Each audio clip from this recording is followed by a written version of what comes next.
신앙 고백하심으로 주일 오후 예배를 하나님께 올려드리도록 하겠습니다. 전능하사 천지를 만드신 하나님 아버지를 내가 믿사오며 그 외아들 우리 주 예수 그리스도를 믿사오니 이는 성령으로 잉태하사 동정녀 마리아에게 나시고 본디오 빌라도에게 고난을 받으사 십자가에 못 박혀 죽으시고 장사한 지 사흘 만에 죽은 자 가운데서 다시 살아나시며 하늘에 오르사 전능하신 하나님 우편에 앉아 계시다가 저리로서 산자와 죽은 자를 심판하러 오시리라. 성령을 믿사오며 거룩한 공회와 성도가 서로 교통하는 것과 죄를 사하여 주시는 것과 몸이 다시 사는 것과 영원히 사는 것을 믿사옵나이다. 아멘. 찬송가 304장입니다.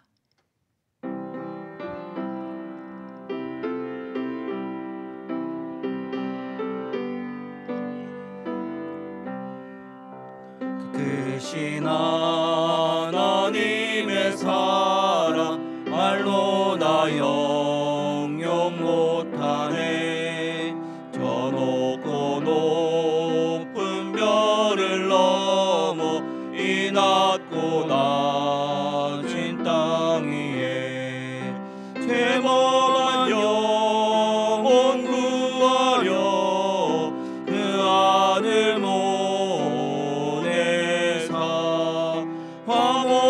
화목제물 삼으시고 죄 용서하셨네. 하나님 크신 사랑은 증량다 못하네. 영원히 변치 않는 사랑 성도여 찬양하세. 괴로운 시절 지나가고 땅 위에 영화세할 때 주 믿지 않던 영혼들은 큰 소리 외쳐 울어도 주 믿는 성도들에게 큰 사랑 베푸사 우리의 죄 사했으니 은혜 잊을까. 하나님 크신 사랑은 증량다 못하네. 영원히 변치 않는 사랑 성도여 찬양하세.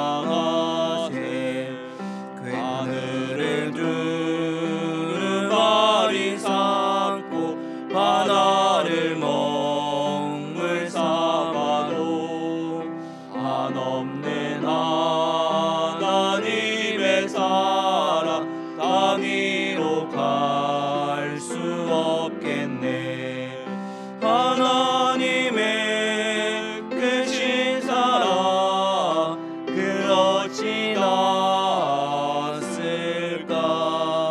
저 하늘 높이 쌓아도 채우지 못하리.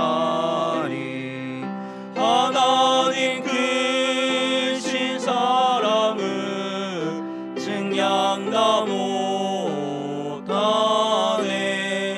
영원히 변치 않는 사랑 성도여 찬양하세. 아멘. 함께 볼 하나님의 말씀은 열왕기하 18장입니다. 구약 성경 593페이지 정도 있습니다. 열왕기하 18장 1절에서 4절까지 말씀 보도록 하겠습니다. 본문 말씀이 길지 않기에 우리 한 목소리로 1절부터 4절까지 하나님의 말씀 같이 보도록 하겠습니다. 이스라엘 왕 엘라의 아들 호세아 제3년에 유다 왕 아하스의 아들 히스기야가 왕이 되니 그가 왕이 될 때에 나이가 25세라. 예루살렘에서 29년간 다스리니라. 그의 어머니의 이름은 아비오 스가리아의 딸이더라. 히스기야가 그의 조상 다윗의 모든 행위와 같이 여호와께서 보시기에 정직하게 행하여 그가 여러 상당들을 제거하며 주상을 깨뜨리며 아세라 목상을 찍으며 모세가 만들었던 놋뱀을 이스라엘 자손이 이때까지 향하여 분향함으로 그것을 부수고 누수단이라 일컬었더라. 아멘. 열왕기에서 이제 역대 왕들을 평가하는 세 가지 기준에 해당하는 왕들이 있습니다. 다윗, 여로보암, 아합입니다. 어떤 왕이 여로보암 같았다고 한다면 죄가 컸다는 뜻이고 아합의 길을 행했다고 하면 최악이라는 뜻입니다. 반면에 다윗의 길로 행했다 하면 잘했다는 칭찬입니다. 본문은 히스기야가 다윗의 모든 행위와 같았다라고 말씀하고 있습니다. 히스기야는 하나님께 칭찬받았던 왕이었습니다. 이어지는 내용을 보면 하나님께서 왜 히스기야를 칭찬하셨는지 알 수 있습니다. 여러 가지가 있겠지만 단적인 예로 히스기야는 그 당시 사회에 만연하고 있던 우상 숭배를 척결했습니다. 그리고 여기에 한 걸음 더 나아가 눈에 띄는 우상뿐만 아니라 백성들의 의식 속에 묘하게 교묘하게 자리 잡은 은밀한 우상까지 제거했습니다. 이 우상은 다른 우상과는 다르게 얼핏 보며 우상 숭배인지 아닌지 분간하기가 쉽지 않았습니다. 오히려 우상 숭배가 아니라 신앙처럼 보이기까지 했습니다. 하지만 히스기야가 그것이 우상이라는 사실을 간파했고 그래서 제거했습니다. 그게 뭐냐면 모세 때 만들었다고 전해지는 놋뱀을 제거한 것입니다. 놋뱀의 기원은 출애굽 시대로 거슬러 올라갑니다. 당시 이스라엘 백성들은 광야를 걷고 있었는데 아무래도 아무도 없는 황량한 광야이다 보니 당연히 여정이 쉽지 않았습니다. 그래서 그들은 늘 하던 대로 이번에도 역시나 하나님께 원망과 불평과 모든 불만을 쏟아냈습니다. 따지고 보면 이스라엘 백성들이 광야를 배회하게 된 이유가 불신앙, 그들의 불순종에 있었기 때문이었습니다. 그런데 그들은 여전히 정신을 차리지 못하고 또다시 하나님을 원망했습니다. 그래서 하나님은 이번에 불뱀을 통해서 이스라엘 백성들을 징계하셨던 것입니다. 그제야 이스라엘 백성들은 버뜩 정신을 차렸습니다. 적어도 하나님을 무서워할 줄 알게 되었습니다. 그들은 하나님께 제발 살려달라고 애원했습니다. 그러자 인자하시고 노하기를 더디하시는 사랑의 하나님께서 친히 은혜를 베푸셔서 살 길을 마련해 주셨습니다. 그것이 바로 놋뱀이었습니다. 방금까지만 해도 불뱀에 물려서 숨이 넘어가던 사람이 놋뱀을 쳐다보자 그 즉시 언제 그러냐는 듯이 정상으로 회복되었습니다. 실로 놀라운 이적이었습니다. 이로 인해 이스라엘 백성들에게 놋뱀은 여러 가지 복합적인 의미가 담긴 상징물이 되었습니다. 한편으로는 하나님을 불신하고 원망했던 부끄러운 과거에 대한 상징이었고, 또 한편으로는 하나님을 거역하고 대적할 때 그 대가가 얼마나 매서운지 여실히 보여주는 심판의 상징이었습니다. 동시에 그럼에도 불구하고 그들을 구원하시는 하나님의 은혜와 능력의 상징이었습니다. 한마디로 놋뱀은 상당히 교훈적인 상징물이었습니다. 이러한 상징물을 귀하게 여기는 것은 결코 잘못된 일이 아닙니다. 다만 문제는 지나칠 때입니다. 과유불급이라 뭐든지 지나치면 모자란만 못하게 됩니다. 언제부터인가 이스라엘 백성들은 놋뱀을 단순히 상징물로 여기지 않고 그 이상으로 대하기 시작했습니다. 마치 놋뱀 그 자체가 무슨 혐이라도 있는 것처럼 떠받들기 시작한 것입니다. 이게 점점 더 심해져서 나중에는 급기야 놋뱀을 숭배하기까지 했습니다.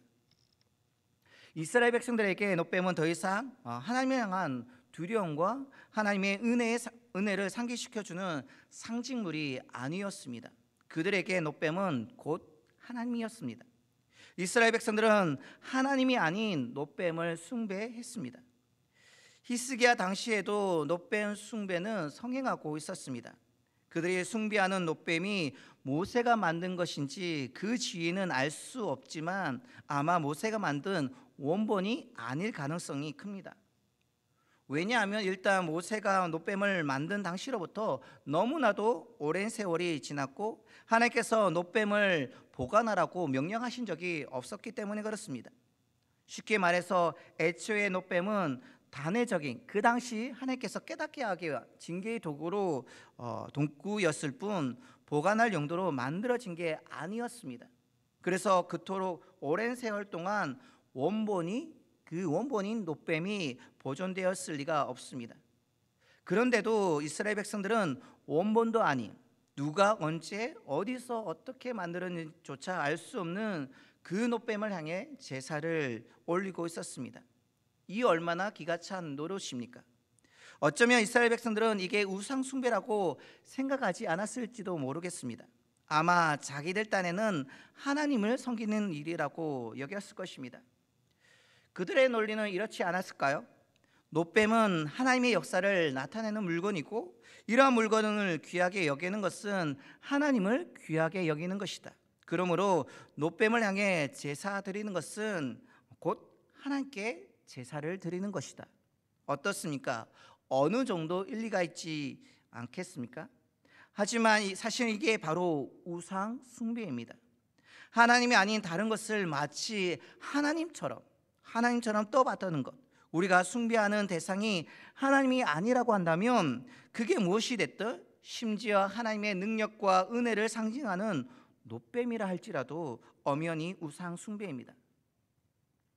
동일한 사례를 우리는 아론의 금송아지 사건에서 찾아볼 수 있습니다. 아론은 성난 민심을 달래기 위해서 금송아지를 만들었습니다. 그런데 이때 아론은 우리 지금부터 하나님을 버리고 다른 신을 섬기자라고 말하지 않았습니다. 아론은 여전히 하나님의 존재를 인정하고 있었고 바로 그 하나님, 홍해를 가르고 이스라엘 백성들을 출애굽시켜 주신 하나님께 제사드리자고 제안했습니다. 다만 여호와 하나님은 눈에 보이지 않으니 금송아지를 만들어서 그것을 하나님으로 간주하고 제사 드리자고 했을 뿐입니다. 그렇다면 이스라엘 백성, 이들은 하나님을 숭배한 것입니까? 아니면 금송아지를 숭배한 것입니까? 오로지 금송아지만을 숭배한 것이라고 딱 잘라 말하기가 어렵습니다. 왜냐하면 어쨌든 그들이 숭배하고자 했던 대상은 이스라엘 백성들을 애굽 땅에서 인도하여 내신 바로 여호와 하나님이시기 때문에 그렇습니다. 그렇다고 해서 여호와 하나님만을 숭배했다고 할 수는 없습니다. 왜냐하면 금송아지를 감히 하나님이라고 이름을 붙임으로써 직간접적으로 금송아지를 숭배의 대상으로 여겼기 때문입니다. 한마디로 이스라엘 백성들은 하나님과 금송아지를 동시에 섬겼던 것입니다. 이렇게 온전히 하나님만을 섬기지 않고 하나님과 금송아지를 겸하여 섬기는 것이 바로 우상 숭배입니다. 금송아지는 하나의 예시일 뿐입니다. 그 자리에 다른 것을 넣어도 다 마찬가지입니다. 돈, 명예, 권력, 건강, 관계, 행복, 자녀, 그 무엇이든 하나님과 겸하여 섬기는 것은 다 우상 숭배입니다. 겸하여 섬김, 이게 바로 우상 숭배의 본질입니다. 하나님께서 우상 숭배, 당신과 다른 것을 겸하여 섬기는 것을 금하신 이유가 크게 두 가지입니다. 첫 번째로 하나님께 합당한 영광과 경배와 찬양이 다른 것들로 인해서 나뉜 것을 원치 않으시기 때문입니다. 이사야 42장 8절입니다. 나는 여호와니 이는 내 이름이라 나는 내 영광을 다른 자에게 내 찬송을 우상에게 주지 아니하리라. 이 말을 더 짧게 줄이면 하나님은 홀로 영광 받으시기 원하신다. 다른 것과 겸하여 영광을 나누지 원하지 않으신다는 뜻입니다. 왜냐하면 하나님은 홀로 영광스러운 분이시기 때문입니다. 그래서 하나님은 하나님 외에 다른 것을 신으로 섬기지 말라고 명령하셨고 무한하신 하나님을 감히 유한한 형상으로 만들어서 섬기지 말라고 말씀하셨습니다. 우리가 잘 알고 있는 10계명의 제1계명과 제2계명입니다. 이러한 일들은 하나님 받아 마땅한 영광과 경배와 찬양을 가로채거나 왜곡시키는 행위입니다. 그래서 하나님은 우상 숭배, 하나님과 다른 것을 겸하여 섬기는 행위를 금지하셨습니다. 두 번째로, 인간의 마음은 본질적으로 두 가지를 동시에 똑같은 크기로 담을 수 없기 때문입니다. 가끔 우리 안에 두 가지 마음이 공존하면서 우열을 가리기 힘든 만큼 첨예하게 대립할 때가 있습니다. 예를 들어, 한편으로는 주말에 가족들이랑 근교로 나들이 가고 싶은 마음이 있으면서도 한편으로는 주말 하루라도 소파에 편안하게 누워서 좀 쉬었으면 하는 마음이 들 때가 있습니다. 이러한 감정 상태를 심리학 용어로 양가 감정이라고 합니다. 양가 감정이 절정에 다다르게 되면 그 자체로 엄청난 스트레스가 됩니다. 생각해 보십시오. 나들이도 가고 싶고 소파에 편히 누워서 쉬고 싶기도 한데 둘 다 할 수는 없으니 얼마나 갈등이 되겠습니까? 하지만 양가 감정이 아무리 치열하다 하더라도 결국 우리의 마음은 어느 한쪽으로 기울어지게 되어 있습니다. 나들이를 포기하고 소파에 눕든지, 안락한 소파를 뒤로하고 나들이를 나가든지. 바꾸어 말하면 처음에는 마치 정확하게 50대 50으로 딱 나뉜 것처럼 보이는 양가 감정조차 사실은 이미 어느 한쪽으로 미묘하게나마 기울어져 있다는 뜻입니다. 아니면 어떤 식으로든 어느 한쪽으로 무게 중심을 이동시킵니다. 이걸 굳이 나쁘게만 볼 일은 아닙니다. 왜냐하면 이게 없으면 그 어떤 선택도 불가능하기 때문입니다. 선택은 여러 가지 상황 중에서 어느 한쪽으로 우리의 마음을 정하는 것입니다. 여기서 우리는 인간은 두 가지 마음을 동시에 완벽하게 똑같은 크기로 품을 수 없다는 것을 알 수 있습니다. 좋든 싫든, 원하든 원치 않든 우리의 마음은 필연적으로 어느 한쪽으로 기울어지게 되어 있습니다. 그리고 이 원리는 신앙생활에도 고스란히 적용됩니다. 우리는 하나님과 다른 것을 완전히 똑같은 크기로 사랑하고 섬길 수가 없습니다. 좀 더 정확하게 말하면 하나님과 다른 것을 겸하여 섬기는 것 자체가 이미 하나님으로부터 마음이 떠난 것입니다. 그러므로 하나님과 다른 것을 겸하여 섬기는 것은 마치 바람을 피우는 것과 같습니다. 어쩌면 이 사람도 사랑하고 저 사람도 똑같이 사랑해서 둘 다 만나게 됐다고 할 수 있을지 모르겠습니다. 이론상으로는 얼마든지 가능한 이야기입니다. 하지만 이걸 곱게 받아들일 사람은 아무도 없습니다. 왜 그렇습니까? 실제로는 이 사람과 저 사람을 정확하게 반반씩 사랑하는 게 아니라는 것을, 그게 불가능하다는 것을 너무나도 우리는 잘 알고 있기 때문에 그렇습니다. 이 사람에 대한 사랑이 식었을 때 그때 다른 사람과 바람을 피웁니다. 두 사람을 만난다고 해서 둘 다 똑같이 사랑하는 게 결코 아닙니다. 사실은 어느 한쪽을, 대체로 새로 만난 사람을 더 사랑하는 것입니다. 우상 숭배도 마찬가지입니다. 하나님도 섬기고 다른 것도 섬긴다는 말이 좋아 겸하여 섬기는 것이지, 실제로는 하나님을 어느샌가 뒷전으로 밀려나고 다른 것이 중심에 차지하고 있음을 뜻합니다. 그래서 하나님께서는 우상 숭배를 음란, 외도에 비유하셨고, 예수님께서는 하나님과 다른 것을 겸하여 섬길 수 없다라고 못 박아 말씀하셨습니다. 다시 처음으로 돌아가서 놋뱀은 하나님께서 친히 제작을 명하신 물건이고 하나님의 능력과 은혜를 나타내 보여줬다는 점에서 큰 의미가 있는 물건이었습니다. 그러므로 놋뱀은 어디까지나 하나님을 묵상하고 그분의 능력과 은혜를 상기시켜주는 도구에 머물렀어야 했습니다. 하지만 사람들은 어리석게도 놋뱀에 지나치게 마음을 기울이기 시작했습니다. 급기야 하나님과 놋뱀을 겸하여 섬기기까지 했습니다. 이로 인해서 놋뱀은 교훈적인 상징물에서 우상으로 전락하고 말았습니다. 여기서 우리는 우상 숭배와 관련된 중요한 진리를 깨닫게 됩니다. 우상은 어느 하나로 고정되어 있는 것이 아니라 만들어지는 것이라는 사실입니다. 쉽게 말해서 무엇이 됐든 우리가 하나님과 겸하여 섬기는 그 순간 그 모든 것이 우상이 됩니다. 바꿔 말하면 우상은 내가 만든 신입니다. 고대 근동 사회에서는 자연이나 자연 현상을 우상으로 섬겼습니다. 조상들의 홀령, 무당, 주수사 등을 우상으로 섬기기 했습니다. 그 후로는 철학과 과학과 심리학이 그 자리를 대신했습니다. 지금 이 시대의 우상은 무엇입니까? 바로 돈이 아닐까 싶습니다. 뭐니 해도 머니란 말이 있지 않습니까? 돈이 최고다. 동시에 돈이 무섭고 돈이 원수다. 그만큼 사람들은 돈을 절대시 여깁니다. 이처럼 시대와 문화마다 그 형식과 대상은 다르지만 사람들은 늘상 하나님이 아닌 다른 것을, 다른 그 무엇을 신으로 떠받들며 우상 숭배를 일삼아 왔습니다.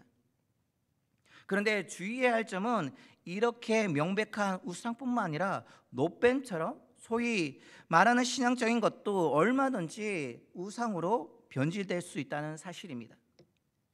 이와 유사한 예를 한국 교회 역사에서 찾아볼 수 있습니다.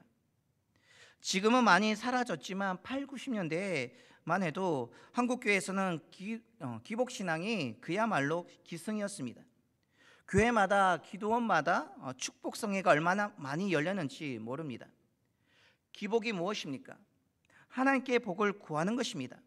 기복은 불신앙이 아닙니다. 분명 신앙입니다. 하지만 무엇이 문제입니까? 복을 지나치게 강조한 나머지 복을 주시는 하나님은 뒷전으로 밀려나고 복 그 자체가 어느새 우상이 되어버린 것이 문제였습니다. 그러면 기복신앙이 많이 사라진 지금은 더 나아졌습니까? 그게 또 그렇지 않습니다. 지금은 현실신앙이 그 자리를 대신 차지하고 있습니다. 현실신앙이 뭐냐면 그 기복신앙과 정반대라고 생각하시면 됩니다. 너무나도 현실적인 나머지 하나님을 향한 기대감이 전혀 없는 것입니다. 전능하신 하나님을 믿으면서도 기도 응답에 대한 기대를 가지지 않습니다. 아무런 소망을 품지 않고 마치 숙명론자처럼 현실에 순응하는 것입니다. 아브라함과 사라가 현실 신앙의 예를 잘 보여줍니다. 하나님께서 아브라함과 사라에게 후손을 약속하셨을 때 두 사람은 어떻게 반응하였습니까? 그 하나님의 말씀에 믿음으로 순종하고 기대하였습니까? 아닙니다. 하나님의 말씀을 믿지 못했을 뿐만 아니라 사라의 경우에는 웃기까지, 그 사실에 믿기 힘든 만큼 웃기까지 했습니다. 사실 아브라함과 사라의 반응은 지극히 현실적인 반응이었습니다. 그렇지 않습니까? 100세 노인이 어떻게 자식을 낳을 수 있겠습니까? 일생을 불임으로 살아온 할머니가 이제 와서 무슨 수로 자식을 낳겠습니까? 도저히 불가능합니다. 안 된다고 생각하고 일찌감치 단념하는 게 현실적입니다. 세상의 논리와 원칙으로는 맞는 이야기입니다. 하지만 신앙적이라고는 할 수는 없습니다. 과유불급이라고 했습니다. 오로지 복만 바라는 것도 문제이지만 복을 전혀 바라지 않는 것도 심각한 문제입니다. 왜냐하면 우리 하나님은 우리에게 복 주시는 분이시기 때문에 그렇습니다. 민수기 6장 24절에서 26절입니다. 여호와는 내게 복을 주시고 너를 지키시기를 원하며 여호와는 그의 얼굴을 내게 비추사 은혜 주시기를 원하며 여호와는 그 얼굴을 내게로 향하사 드사 평강 주시기를 원한다라고 말씀은 기록하고 있습니다. 이렇게 하나님은 복을 주신다고 약속했는데 이걸 부정한 것도 결코 바람직한 신앙의 모습은 아닙니다. 그런데 언제부터인가 우리 안에 사실상 복을 부인하는 현실 신앙이 너무 견고하게 자리 잡고 있습니다. 한때 기복 신앙이 성행했던 만큼이나 아니 그보다 더 빠르게 강력하게 우리 마음 가운데 확산하고 있습니다. 이런 의미에서 기복이 이전 세대의 우상이었다면 현실은 현 세대의 우상이라고 할 수 있습니다. 기복 신앙과 현실 신앙은 둘 다 우상 숭배처럼 보이지는 않습니다. 기복 신앙은 하나님을 향한 소망과 기대가 엄청나게 큰 것처럼 보이고 현실 신앙은 마치 그리 아니하실지라도의 의연한 믿음을 소유한 것처럼 보입니다. 그러나 한꺼풀만 벗겨보면 기복신앙은 하나님과 복을 겸하여 섬기는 것이고, 현실신앙은 하나님과 현실을 겸하여 섬기는 우상숭배라는 것을 부인할 수가 없습니다. 우리는 이것을 깨뜨려 부숴야 합니다. 사랑하는 장전의 성도 여러분, 히스기야는 남유다의 신앙개혁을 일으켰습니다. 보이는 우상뿐만 아니라 보이지 않는 교묘하게 숨어있는 우상까지도 척결했습니다. 우리도 히스기야처럼 신앙을 개혁해 나가야 합니다. 현실에 안주하고 만족하는 것이 아니라 날마다 주님을 닮아가기 위해서 우리 안에 그 모든 것들을 내려놓고 주님을 닮아가게 힘쓰고 애써야 합니다. 안팎에 우상을 몰아내야 하고, 특히 보이지 않는 이 미묘하고 교묘한 우상을 척결해야 합니다. 우리 성도님들 중에서는 보이는 우상을 숭배하는 분은 아무도 없을 것입니다. 이를테면 불상 앞에 절을 한다든지, 부적을 가슴에 지닌 채 살아간다든지, 연초마다 무당에 찾아가서 점을 보는 분이 어디 있겠습니까? 우리는 눈에 보이는 우상 숭배의 위험에 대비하는 것에 있어서는 거의 완벽할 정도로 제거하고 대비해 놓은 상태입니다. 그렇다면 보이지 않는 위험에 대해서는 어떻습니까? 보이지 않는 우상에 대해서도 만반의 준비가 되어 있으십니까? 보이지 않는 위험까지 제거해야 그게 진짜 안전한 것입니다. 우리의 노뱀은 무엇입니까? 우리는 이것을 찾아내야 합니다. 기복을 도려내야 하는 사람도 있을 것이고, 반대로 현실을 뛰어넘어야 하는 사람도 있을 것입니다. 누군가에게는 일이 우상이 될 수 있고, 그동안 고수해왔던 전통과 문화와 관계가 우상이 될 수 있습니다. 돈과 명예와 권력은 두말할 것도 없습니다. 자녀까지도 우상이 될 수 있습니다. 히스기야가 노뱀을 부수어 없앴듯이 우리도 보이지 않는 우상을 찾아내서 깨뜨려 부숴야 합니다. 그래야만 하나님과 다른 것을 겸하여 섬기지 않고 온전히 우리의 하나님, 진정한 하나님을 섬길 수 있는 것입니다. 이것이 하나님께서 우리에게 요구하시는 바람직한 신앙의 참모습입니다. 사랑하는 여러분, 오늘 말씀을 기억하시면서 내 안에 있는 모든 우상들, 명확하게 눈에 띄는 우상뿐만 아니라 교묘하게 우리 가운데 숨어있는 하나님과 겸하여 섬기게 하는 여러 우상까지도 깨뜨려 부숴 제거하여서 오직 하나님만을 나의 왕, 나의 구주, 나의 하나님으로 섬기는 믿음의 사람들이 다 되시기를 주님의 이름으로 축원드립니다. 기도하도록 하겠습니다. 사랑의 주님, 이 말씀의 시간 가운데 우리를 주의 말씀 앞에 세우신 주님 감사드립니다. 그 말씀의 은혜를 통하여서 우리가 다시 한 주간을 하나님의 말씀 가운데 살아가게 하시고, 하나님의 사람으로 당당하게 세상 가운데 주님을 선포하며 증거할 수 있는 믿음의 사람으로 살아갈 수 있도록 주여 축복하여 주시옵소서. 그렇게 믿음 가운데 살아갈 때 우리 안에 우상을 내어버릴 수 있도록 주여 축복하여 주시옵소서. 눈에 띄는 확연한 우상뿐만 아니라 교묘하게 우리 삶 가운데 숨어있는 그 우상까지도 척결하게 하셔서 진정한 하나님의 사람으로서, 진정한 믿음의 사람으로서의 삶을 살아갈 수 있는 저희들이 될 수 있도록 주여 축복하여 주시옵소서.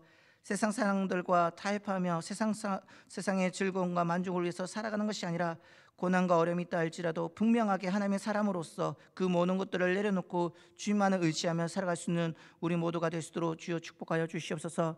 그 우상을 척결하는 것이 쉽지만은 않은 괴로움과 아픔이 있겠지만, 그럼에도 불구하고 하나님만이 우리의 참 구주이시며 왕이심을 고백하는 가운데 그 주님을 섬기기 위해서 온전히 우리 모든 것을 내려놓을 수 있는, 우상을 청결할 수 있는 저희들의 삶이 될 수 있도록 주여 축복하여 주시옵소서. 그래서 한 주간 하나님과 동행하며 은혜 가운데 하나님께서 이렇게 우리를 도우셨다고, 우리와 함께 하셨다고 고백하며 영광 돌릴 수 있는 사랑하는 주의 백성들 다 될 수 있도록 주께서 축복하여 주시옵소서. 지금은 우리 구주 예수 그리스도의 은혜와 하나님 아버지의 말로 다 할 수 없은 그 큰 사랑과 성령 하나님의 의로 교통 역사하심이 보이는 우상뿐만 아니라 우리 삶 가운데 교묘하게 숨어있는 우상까지 척결하며 진정한 하나님의 사람으로 살아가기를 다짐하고 결단하는 사랑하는 주의 백성들의 머리 위에와 지금도 한 영혼 구원을 위해서 목숨까지 바쳐 사역하시는 선교사님과 목회자들 가운데 지금부터 영원토록 함께 하시기를 우리 구주 예수 그리스도 받들어 축원하옵나이다. 아멘.